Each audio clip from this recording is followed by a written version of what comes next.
वीरभद्र की अनकही गाथा। हिंदू पौराणिक कथाओं के विशाल समंदर में एक ऐसी कहानी है जो दिव्यता और क्रोध का मेल है। यह कहानी है भक्ति, प्रेम और धर्म की रक्षा की। यह है भगवान शिव के रौद्र अवतार वीरभद्र की अनकही गाथा। आज हम आपको इस महान योद्धा की उत्पत्ति और उस युद्ध की कहानी सुनाएंगे जिसने पूरे ब्रह्मांड को हिला दिया। जब माता सती ने अपने पिता दक्ष के अपमान और अपवित्र यज्ञ के कारण आत्मदाह किया, तो पूरे ब्रह्मांड में शोक और क्रोध छा गया। शिव अपने प्रिय सती के चले जाने से व्यथित और क्रोधित आकाश को गुंजायमान करते हुए गरजे। उनके इस असीम क्रोध से प्रकट हुए वीरभद्र एक दिव्य योद्धा।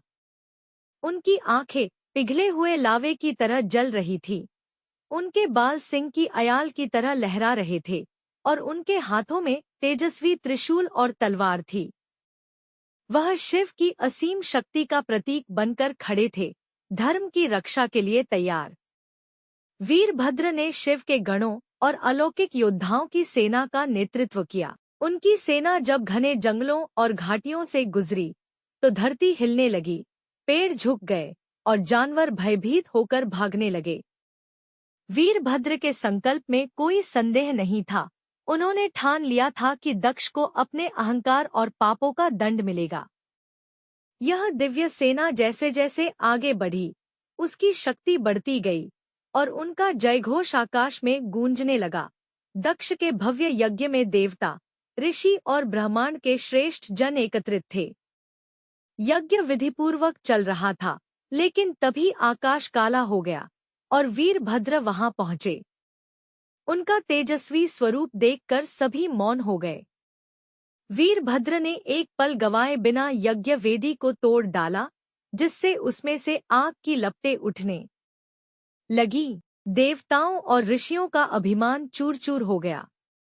वीरभद्र गरजते हुए बोले, यह तुम्हारे अहंकार और शिव का अपमान करने की सजा है।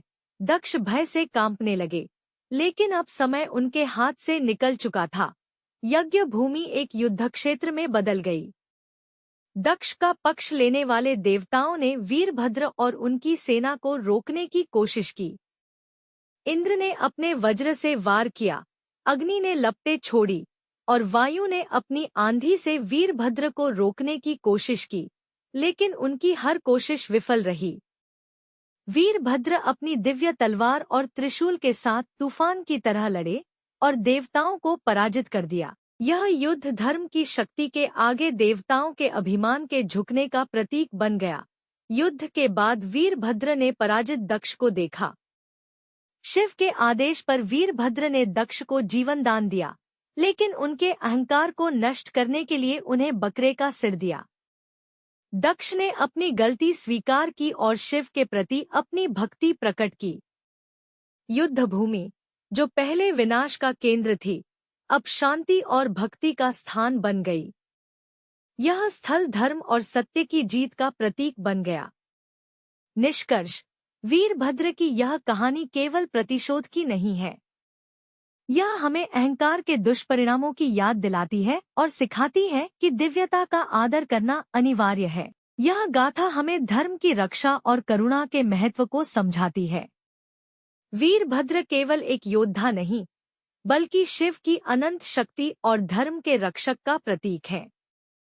उनकी कहानी हमें सिखाती है कि विनाश में भी पुनर्निर्माण का रास्ता होता है।